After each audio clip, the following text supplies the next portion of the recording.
사무엘상 27장. 사울과 헤어진 후 다윗은 속으로 생각했다. 이러다가는 결국 사울의 손에 붙잡혀 죽고 말겠구나. 그럴 바엔 차라리 블레셋 사람들의 땅으로 도망치는 것이 최선의 방법이겠다. 그러면 사울은 이스라엘 온 땅을 뒤지다가 결국 포기하고 말겠지. 그래야 내가 사울의 손에서 벗어날 수 있을 거야. 그래서 다윗은 부하 600명을 거느리고 가드 왕 아기스에게로 갔다. 아기스는 마옥의 아들이었다.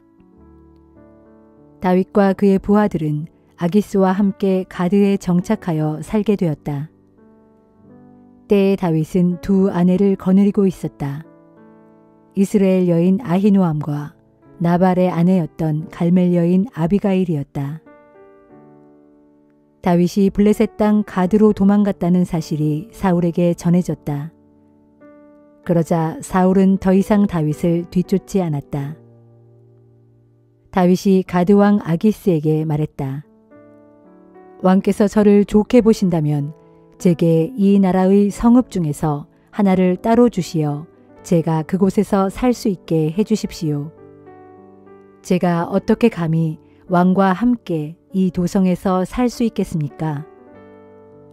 아기스는 그날로 시글락 성읍을 다윗에게 내주었다. 그때 이후로 시글락은 유다 왕에게 속하게 되었다. 다윗은 블레셋 땅에서 1년 4개월 동안 살았다. 그 기간 동안 다윗은 부하들을 거느리고 구술 사람들과 기르스 사람들과 아말렉 사람들을 공격했다. 이들은 옛날부터 술 지역과 이집트 땅에 걸쳐 살고 있었다. 다윗은 어느 지역을 공격하든 남녀를 가리지 않고 전부 죽였다.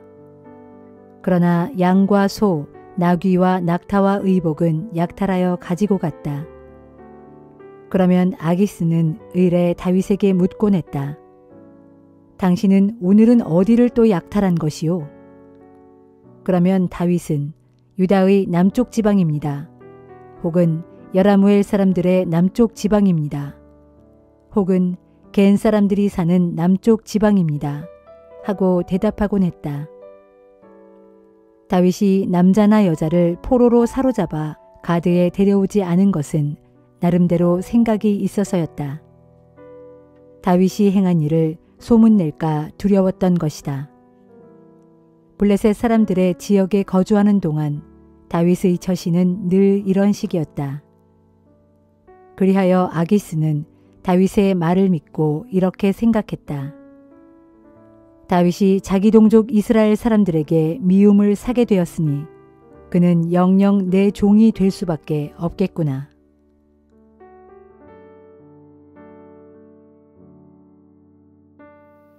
고린도전서 8장. 이제 우상에게 바쳐진 제물에 대해 말하겠습니다. 우리에게는 저마다 지식이 있지만 지식은 사람을 교만하게 만듭니다. 하지만 사랑은 덕을 세웁니다. 뭔가를 안다고 생각하고 있는 사람은 마땅히 알아야 할 것을 알지 못하는 사람입니다.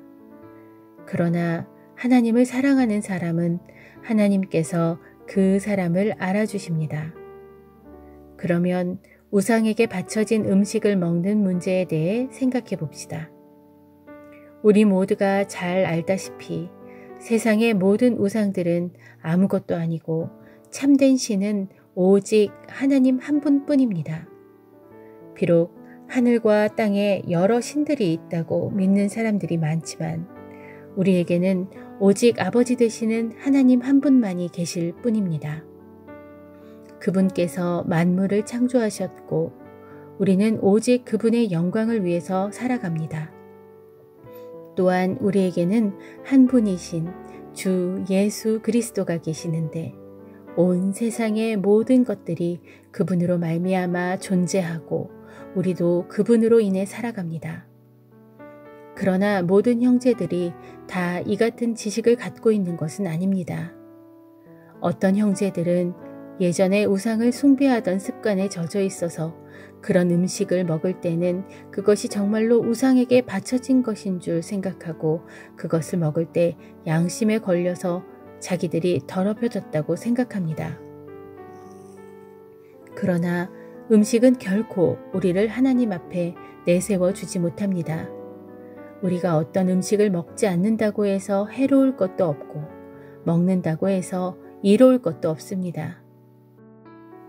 이처럼 여러분은 어떤 음식이든 가리지 않고 먹을 자유가 있지만 행여 믿음이 약하여 여러분의 그런 자유를 충분히 누릴 수 없는 형제에게는 걸림돌로 작용할 수 있으니 삼가 조심해야 합니다. 지식을 갖고서 자유를 누리고 있는 여러분이 우상의 신당에 앉아 우상에게 바쳐진 음식을 먹는 것을 믿음이 약한 형제가 보게 된다면 그 사람은 양심의 거리낌을 느끼면서도 용기가 생겨 우상에게 바쳐진 음식을 먹게 되지 않겠습니까? 그렇게 되면 여러분의 지식이 결국 믿음이 약한 형제를 망하게 한 셈입니다. 우리 주 그리스도께서는 그 약한 형제를 위해서도 죽으셨습니다. 이런 식으로 여러분이 형제에게 죄를 지어 믿음이 약한 형제에게 상처를 주게 된다면 여러분은 그리스도께 죄를 짓는 셈이 됩니다.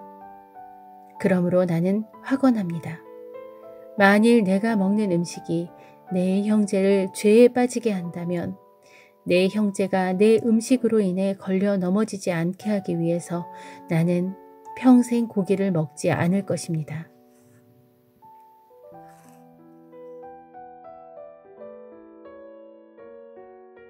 에스겔 6장. 주께서 내게 말씀하셨다. 너 사람아, 이스라엘의 산들을 바라보면서 그것들에게 내리는 내 심판의 말을 선포하라. 너는 선포하여 이르기를 이스라엘의 산들아, 주 하나님의 말씀을 들어라. 주 하나님께서 이스라엘의 산과 언덕과 시내와 골짜기를 향하여 이렇게 말씀하신다. 나 곧 내가 너희를 칠 재앙의 칼을 보낼 것이니 그 칼이 너희의 산당들을 모조리 때려 부술 것이다. 내가 너희를 벌하리니 우상에게 희생제물을 바치던 너희 제단들을 모두 허물어뜨리고 우상에게 향을 피워 올리던 너희 분향단들도 산산이 부수어 버리겠다. 또 내가 너희로 대적의 칼에 무자비하게 사륙을 당하게 하여 너희가 섬기던 우상들 앞에 고꾸라지게 만들겠다. 그날에 내가 이스라엘 백성의 시체를 가져다가 그들이 섬기던 우상의 발 앞에 내던지고 너희의 해골을 가져다가 우상의 제단 사방에 흩어놓겠다. 내가 또 너희의 모든 성읍을 헐어 황무지로 만들고 너희의 모든 산당을 파괴하여 못쓰게 만들 것이다. 너희의 제단을 깨뜨리고 너희의 우상을 부수며 너희의 분향단을 찍어 토막을 낼 것이다. 너희가 손으로 만든 것들 곧 너희의 모든 우상들을 산산조각 깨뜨려 버릴 것이다. 또 너희로 대적의 칼에 무자비하게 사륙을 당하게 하여 너희 가운데 칼에 찔려 죽은 시체들이 도처에 널려 있게 할 것이니 그제야 너희가 내가 전능하신 만군의 주라는 사실을 비로소 깨닫게 될 것이다. 그러나 나는 너희 가운데 얼마를 살려두겠다. 그래서 그들 남은 자들로 전쟁의 칼을 모면하게 한 뒤에 그들을 산산이 헤쳐 온 세상의 문나라들 가운데 흩어져 살아가게 하겠다. 너희 가운데 대적의 칼에 찔려 죽지 않고 사로잡혀 포로가 된 자들은 이방 민족들 가운데 살면서 나를 기억하게 될 것이다. 그때에 그들은 그 낯선 이방 땅에서 자신들이 음란한 마음으로 나를 떠나감으로써 얼마나 나를 화나게 했는지, 또 음란한 눈으로 이방 우상들을 숭배함으로써 얼마나 내 마음을 상하게 했는지를 떠올리고 스스로를 한탄하게 될 것이다. 그것은 그들이 나 주를 버리고 이방 우상을 섬기는 역겨운 일을 행함으로써 참으로 씻을 수 없는 끔찍한 죄악을 저질렀기 때문이다. 그때가 되어서야 그들은 비로소 내가 주 하나님인 줄 밝히 알 것이니 내가 일찍이 그들에게 재앙을 내리겠다고 선포한 것이 빈말이 아니었음을 분명히 깨닫게 될 것이다 하여라. 주께서 또 내게 말씀하셨다. 너는 손뼉을 치고 발을 구르면서 이 백성을 향해 외쳐라. 크게 외치기를 아 슬프다. 이스라엘 족속이 망하게 되었구나. 너희가 하나님을 떠나 이방 우상을 섬기는 가증한 죄를 지었으므로 전쟁의 칼과 흉년의 굶주림과 독한 전염병으로 멸망하게 되었구나. 멀리 도망친 자들은 전염병에 걸려 죽고 이 나라에 살아남은 자들은 칼에 찔려 죽고 용케에 살아남은 자들은 적군에게 포위당한 채 꼼짝없이 굶어 죽게 되었구나.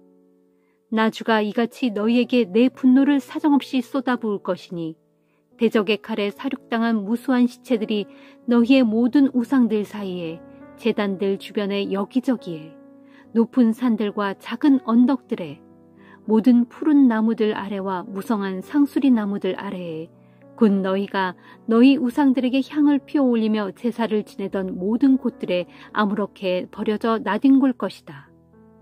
그때가 되어서야 너희가 비로소 내가 주 하나님인 줄을 깨닫게 될 것이다. 그날에 내가 내 진노의 손길을 그들 위에 뻗쳐 그들을 사정없이 칠 것이니 그들이 살고 있는 온 땅, 곧 남쪽의 광야에서부터 북쪽 끝의 리블라에 이르기까지 그들의 모든 땅을 황폐하게 하여 폐허로 만들 것이다. 그때가 되어서야 그들이 비로소 내가 주 하나님인 줄을 깨닫게 될 것이다 하여라. 시편 44편. 하나님, 우리가 우리 조상들이 해주신 이야기를 우리의 두 귀로 잘 들었습니다. 오랜 옛적 주께서 하신 놀라운 일들에 관해 우리 조상들이 우리에게 들려주었습니다. 주께서 주의 손으로 친히 이방 문 민족들을 쫓아내신 후 그 땅에 우리 조상들을 심어놓아 살게 하셨고 또한 주께서 손수 이방의 문 나라들을 쳐부수어 우리 조상들을 번성하게 하셨습니다. 우리 조상들이 이 좋은 땅을 차지한 것은 그들의 칼로서가 아니요 또한 우리 조상들이 승리한 것도 그들의 힘으로서가 아니었습니다. 그 모든 것은 오직 주의 강한 오른손으로 주의 권능의 팔로 주의 환한 얼굴빛으로 이루신 일이었습니다. 이는 주께서 우리 조상들을 사랑하시어 그들에게 크신 은혜를 베풀어 주셨기 때문입니다. 오 하나님이시여, 진실로 주님은 나의 왕이십니다. 주의 백성 야곱을 위해 승리를 명령하소서. 주의 능력으로 우리가 우리의 대적들을 물리칠 것이고 주의 이름으로 우리가 우리를 치려고 일어나는 모든 원수들을 짓밟을 것입니다. 주여, 나는 내 활을 의뢰하지 않겠고 내 칼도 의지하지 않을 것입니다. 이는 그것들이 내게 승리를 가져다 주지 못하기 때문입니다. 오직 주께서 우리를 우리 대적들의 손에서 구원해 주셨고 우리를 미워하는 원수들에게 수치를 안겨주었습니다. 그러므로 우리는 온종일 우리 하나님을 찬양하렵니다. 우리가 끊임없이 영원토록 주의 이름을 찬양하렵니다. 그러나 주여, 이제는 주께서 우리를 버리시어 수치를 당하게 하셨습니다. 이제는 더 이상 주께서 우리 군대와 함께하지 않으십니다. 주께서 우리로 우리의 원수들 앞에서 도망치게 하시니 우리를 미워하던 우리의 원수들이 제멋대로 우리의 것을 다 빼앗아갑니다. 주께서는 우리를 양처럼 잡아먹히게 우리의 대적들에게 내어주셨고 또한 낯선 이방 민족들 가운데로 우리를 뿔뿔이 흩어버리셨습니다. 주께서는 주의 백성을 아주 헐값에 팔아넘기셨으니 참으로 아무런 이득도 남기지 않고 그저 팔아버리셨습니다. 그리하여 주께서는 우리로 이웃나라 사람들에게 수치를 당하게 하셨고 우리를 둘러싸고 있는 문나라 사람들의 웃음거리와 조롱거리로 만드셨습니다. 주께서 우리를 이방 민족들 가운데 얘기거리로 만드시니 문나라 사람들이 우리를 보고 고개를 절레절레 졌습니다. 내가 날이면 날마다 온갖 모욕을 당하니 너무나 수치스러워 얼굴을 들 수조차 없습니다. 그 까닭은 나를 조롱하는 자들의 비방소리와 나를 비웃는 자들의 욕설 때문에 귀가 따갑기 때문이고 나를 해치려는 저 원수들과 대적들의 사나운 눈길 때문입니다. 그러나 주여, 이 모든 고통이 우리에게 닥쳤지만 그래도 우리가 주를 잊지 않았고 주의 언약을 저버리지 않았습니다. 우리 마음이 주께 등 돌려 주를 떠난 것도 아니고 우리의 발걸음이 주의 길에서 벗어나지도 않았습니다. 하지만 주께서는 이리때가 우글거리는 소굴에다 우리를 밀어넣어 다치게 하셨고 깊고 어두운 죽음의 그림자로 우리를 덮으셨습니다. 혹시라도 우리가 하나님의 이름을 잊어버리고 다른 이방 나라의 신들을 향해 손을 뻗어 도움을 구했다면 어찌 하나님께서 그 사실을 모를 리 있었겠습니까? 진실로 주께서는 우리 마음의 비밀까지도 다 감찰하시는 분이 아니십니까? 하지만 우리가 온종일 주를 위해 죽을 지경에 처하니 마치 도살장으로 끌려가는 양 같은 신세로 살아갑니다. 하오니 주여 깨어나소서. 어찌하여 주무시고 계십니까? 속히 깨어나소서. 깨어 일어나 우리를 영영 저버리지 마소서. 어찌하여 주께서는 주의 얼굴을 숨기고 계십니까? 어찌하여 주께서는 지금 우리가 겪고 있는 이 고난과 억압을 모른 채 하십니까? 보소서, 지금 우리의 몸은 흙먼지 속에 처박혀 있으며 우리의 백가죽은 땅바닥에 나동그라져 있습니다. 하오니 주여 일어나소서. 속히 일어나 우리를 도와주소서. 주의 한결같은 사랑으로 우리를 구원하소서.